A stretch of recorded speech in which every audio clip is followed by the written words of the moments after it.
Today on Growing Crazy with Jeanette, we're going to discuss how plants communicate, trees especially. So it's pretty fascinating, and we've got a lot to cover, so we're going to try a new format for my episode today. So here we go.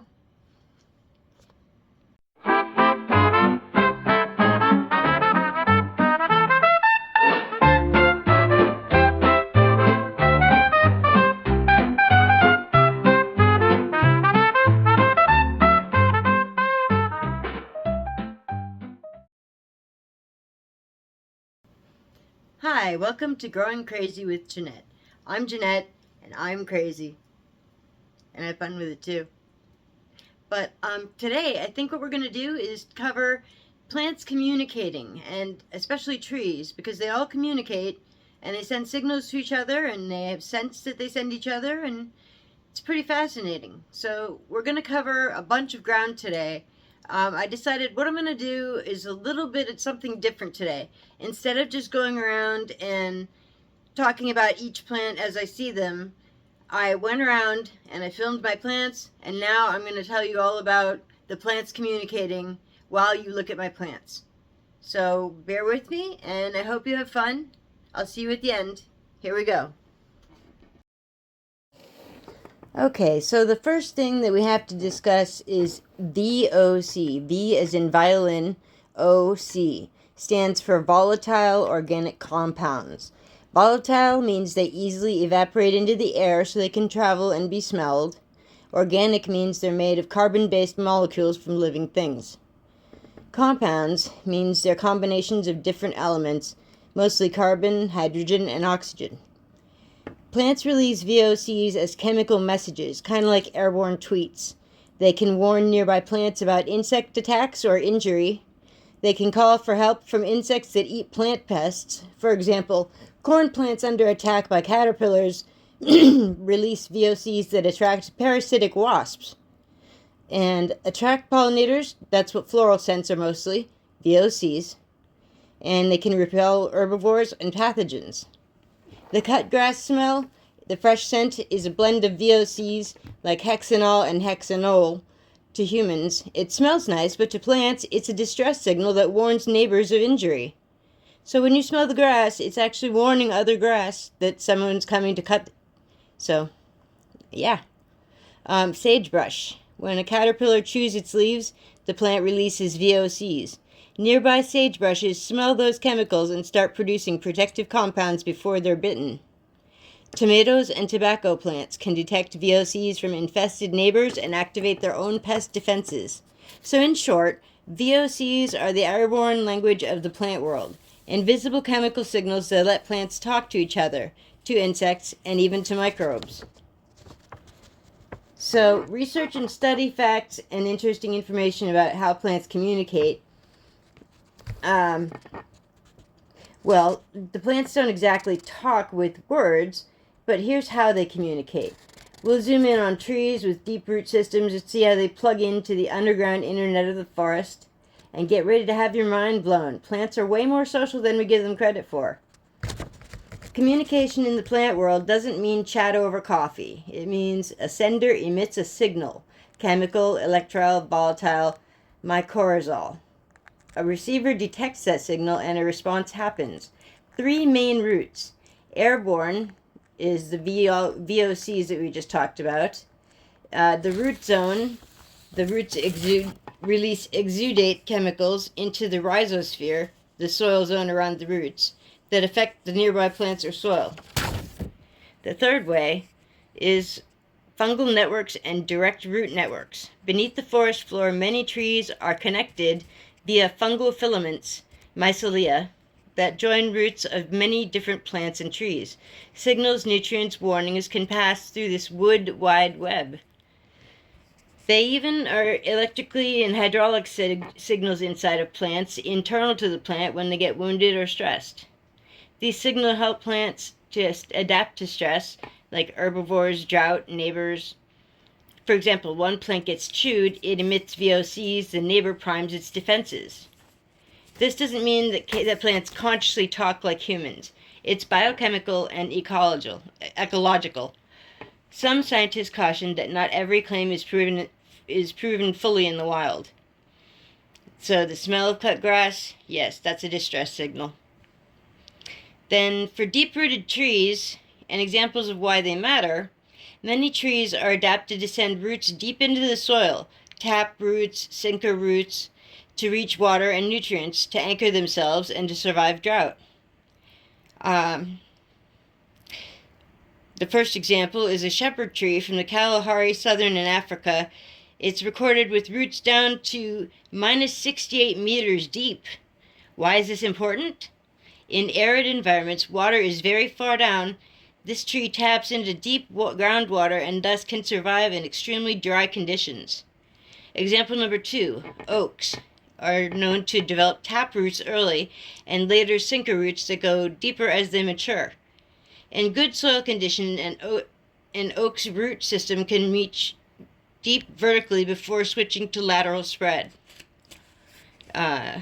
Tree root system types are taproot straight down, lateral and heart oblique, sinker roots vertically down towards the laterals. Understanding these helps us know how trees connect underground. Even deep-rooted trees in many soils have most of their absorbing roots in the first 1 to 2 meters because that's where the oxygen, nutrients, and microbes are. But anchoring and sinker roots can go deeper for stability and access. So, the idea of the wood wide web, how trees talk. Many trees are connected through myocorrhizal networks.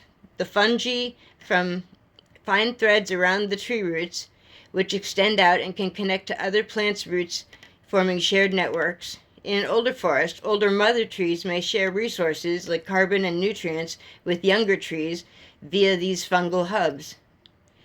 In the research of Suzanne Simard, a forest ecologist, she found that trees can pass carbon to other trees, even across species, via these underground networks. What kinds of messages? Like resource sharing, like nutrients and water moved from one tree to another, and warning signals if the tree was attacked from insect or disease. It may transmit a chemical and electrical warning signal via the network, and neighboring trees can ramp up their defense. Time for a sip of tea. Why this matters. For gardens and foresters, it changes how we think about forests. Not just competition for survival, but cooperation, networks, ecosystems.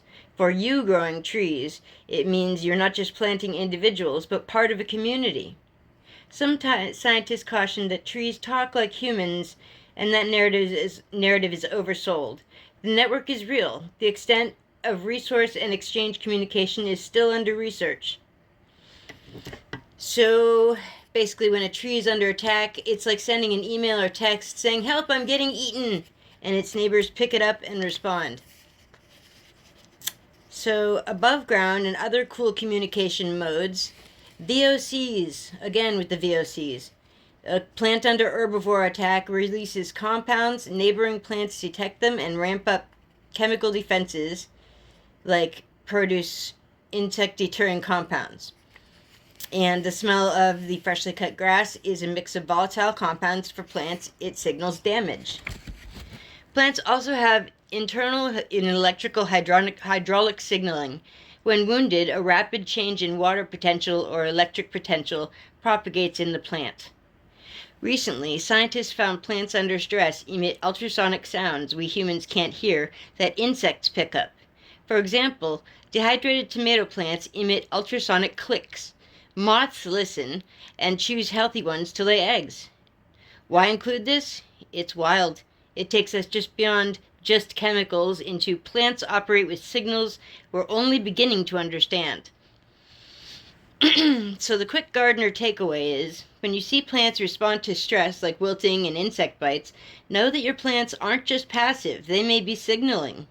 Using mulch, avoiding root disturbance, keeping soil microbiome healthy, you're keeping the communication channels open under the soil. Planting diverse species helps create richer networks of fungi and microbes versus monocultures, which may disrupt the network. If you're planting trees in your yard, in Erie, PA, or anywhere around this region, consider species that have good rooting behavior and will plug into your soil networks and avoid compacting soil around them.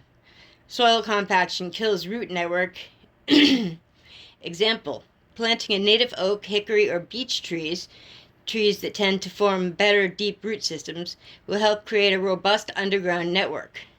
Mulch around the drip line, avoid piling near the trunk, avoid disturbing roots within about half the canopy radius. This protects the root and fungal network. You should encourage beneficial fungi with less deep tilling, less heavy fertilizer, avoid overwatering in soils don't need it.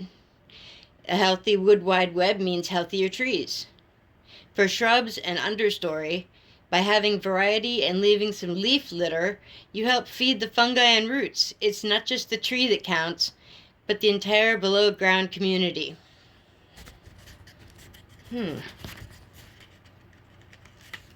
So in closing, the term wood wide web was coined to describe these fungal networks connecting trees. All tree roots go straight down into earth. Nope. Most root biomass is in the top half to 1 meter of soil under the canopy, but deep roots and sinker roots exist and are important. Thought provoker. If trees are connected through fungal networks, what does that mean for how we treat forests with logging and soil disturbance?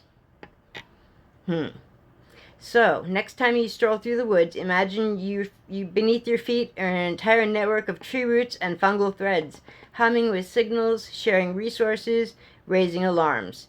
You're walking through their internet. The world of plants is alive, interconnected, social, and your garden is part of that story too. If you have a tree in your yard, I invite you to leave a section of its root zone undisturbed this week and just imagine the network below. Send pics of root flares, mulch zones, signs that you're giving your trees space to communicate. Well, that was fun. So I guess we'll just talk about trees and all that next week when I bring this up again. Okay. So that about wraps it up for today. I hope you had fun, and I hope you learned a lot. And don't forget to tell your friends about me, and come watch me anytime. I love to see you. Love ya. Bye.